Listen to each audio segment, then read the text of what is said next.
abuse is loud. Some burns are silent. Some people don't raise their hands. പക്ഷേ അവർ ഉള്ളിൽ പൊള്ളൽ ഉണ്ടാക്കും. ബോഡിയിലല്ല, മൈൻഡിലും കോൺഫിഡൻസിലും self വർത്തിലുമാണ്. സൈക്കോളജിയിൽ ഇതിനെ നമുക്ക് വിളിക്കാം ഇമോഷണൽ ഇറോഷൻ. അത് സഡനായി സംഭവിക്കില്ല. ഒരു ദിവസം കൊണ്ടല്ല, ഒരൊറ്റ ആർഗ്യുമെൻ്റ് കൊണ്ടല്ല, പക്ഷേ സ്ലോലി. കോൺസ്റ്റൻറ്റ് ക്രിറ്റിസിസം, എപ്പോഴും കുറ്റം പറയൽ, സർക്കാസം ഡിസ്ഗൈസ്ഡ് ആസ് ജോക്സ്, അതായത് തമാശ പോലെ ഹേർട്ട് ചെയ്യുന്ന വേർഡ്സ്. സൈലൻറ്റ് ട്രീറ്റ്മെൻറ്റ്, മിണ്ടാതിരിപ്പ് കൊണ്ട് ശിക്ഷിക്കൽ. അതേപോലെ തന്നെ കമ്പാരിഷൻ, മറ്റുള്ളവരുമായി കമ്പയർ ചെയ്യൽ. ഇമോഷണൽ ഇൻവാലിഡേഷൻ, നിങ്ങളുടെ ഫീലിംഗ് ഇമ്പോർട്ടൻ്റ് അല്ല എന്ന് തോന്നിപ്പിക്കൽ. ഇത്തരം ആളുകൾ പറയുന്ന വാക്കുകൾ എന്തായിരിക്കും? I am only being honest, I am doing this for your good.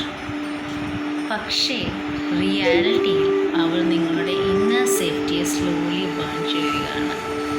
സൈക്കോളജിയിൽ ഇതുമായി ബന്ധപ്പെട്ട മറ്റൊരു കോൺസെപ്റ്റാണ് ക്രോണിക് ഇമോഷണൽ ഇൻവാലിഡേഷൻ. നിങ്ങളുടെ ഫീലിങ്സ് റിപ്പീറ്റഡ്ലി ഡിസ്മിസ് ചെയ്യുമ്പോൾ ബ്രെയിനിലൊരു തോട്ട് തുടങ്ങും. മേ ബി പ്രശ്നം ഞാനാണോ? ഓവർ ടൈം ഇതിൻ്റെ റിസൾട്ട് എന്താണ്? Self doubt, anxiety, low self esteem, emotional numbness. Most dangerous part എന്താണെന്നാൽ പലരും ഇത്തരം റിലേഷൻഷിപ്സിൽ തുടരുന്നു. കാരണം പെയിൻ വിസിബിൾ അല്ല. Remember this, people who truly care നിങ്ങളെ കറക്റ്റ് ചെയ്യാം, പക്ഷേ നിങ്ങളുടെ സെൻസ് ഓഫ് സെൽഫിനെ റിസ്റ്റോർ ചെയ്യില്ല.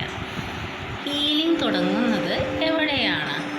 ഇമോഷണൽ ബേൺസ് റിയൽ ആണെന്ന് നിങ്ങൾ റിയലൈസ് ചെയ്യുന്ന നിമിഷം മുതൽ. U deserve protection. മാനസിക പൊള്ളലുകൾ എങ്ങനെ മറികടക്കാം? കുറച്ച് പോയിൻറ്റ്സ് ഞാൻ പറഞ്ഞു തരാം. 1. റിക്കഗ്നൈസ് ദ പെയിൻ, വേദന തിരിച്ചറിയുക. Your feelings are real and valid. 2.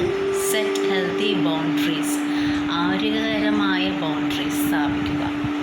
No പറയാൻ പഠിക്കുക. 3.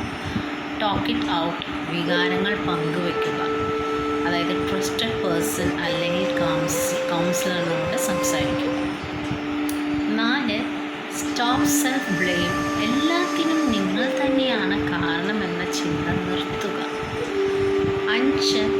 പ്രാക്ടീസ് സെൽഫ് കമ്പാഷൻ, നിങ്ങളോട് നിങ്ങൾ തന്നെ ദയോട് പെരുമാറുക.